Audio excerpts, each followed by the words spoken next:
105 പേരുടെ ജീവൻ അപഹരിക്കുകയും അനേകം കുടുംബങ്ങളെ തോരാ ദുരിതത്തിലാഴ്ത്തുകയും ചെയ്ത അപകടത്തിന്റെ യഥാർത്ഥ കാരണം ഇപ്പോഴും കണ്ടെത്താനായിട്ടില്ല.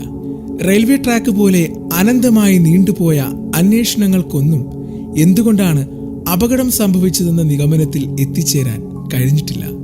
ഒടുവിൽ ഈ ശ്രമങ്ങളിൽ നിന്ന് റെയിൽവേ അധികൃതർ പിന്തിരിയുകയും ചെയ്തു. പക്ഷേ പെരുമൺ നിവാസികളുടെ ഓർമ്മകളിൽ ഇന്നും ദുരന്തം മറക്കാനാവാത്ത ഒന്നാണ്. പലരും സംഭവത്തെ ഇന്നലെ നടന്നതുപോലെ ഓർത്തെടുക്കുന്നുമുണ്ട്. യാത്രക്കാർക്ക് എപ്പോഴും ശുഭയാത്ര നേരുന്ന റെയിൽവേ ഈ ദുരന്തത്തെ പാടെ മറന്ന മട്ടാണ്. കാര്യമായ ഒരു അനുസ്മരണ ചടങ്ങ് പോലും നടത്താൻ, ഒരു ചെറുവിരൽ പോലും അനക്കാൻ റെയിൽവേയുടെ ഉന്നത ഉദ്യോഗസ്ഥർ നാളിതുവരെയും തയ്യാറായിട്ടുമില്ല. 1988 ജൂലൈ 8 പെരുമൺ തീവണ്ടി അപകടം സംഭവിച്ചത്.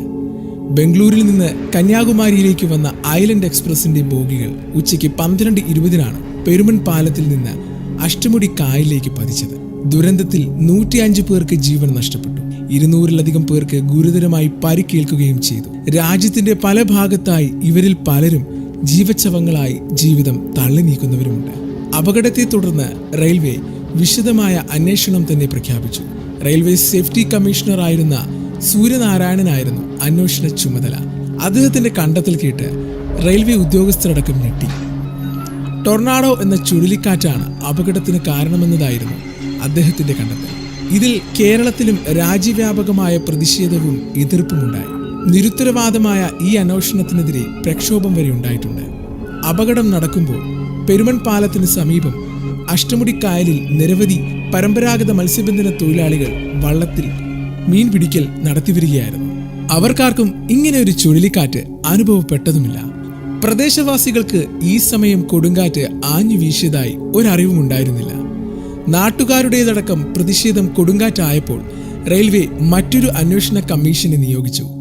റിട്ടയർ എയർ മാർഷൽ CS നായിക്കിന്റെ നേതൃത്വത്തിലുള്ള സംഘമാണ് രണ്ടാം അന്വേഷണം നടത്തിയത്. ഈ കമ്മീഷന് അപകടത്തിന്റെ യഥാർത്ഥ കാരണം കണ്ടെത്താനായില്ല. ഒരു നിഗമനത്തിലും എത്താതെ അവർ നിസ്സഹായരാവുകയും ചെയ്തു. ഇതോടെ റെയിൽവേയുടെ ഉന്നതർ ഇടപെട്ട് തുടരന്വേഷണങ്ങൾക്ക് ചുവപ്പുകൊടി കാട്ടി. ദുരന്തവുമായി ബന്ധപ്പെട്ട് ഒരു സ്മാരകം നിർമ്മിക്കണമെന്ന നാട്ടുകാരുടെ ആവശ്യത്തിനു മുന്നിലും റെയിൽവേ പുറംതിരിഞ്ഞു നിന്നു.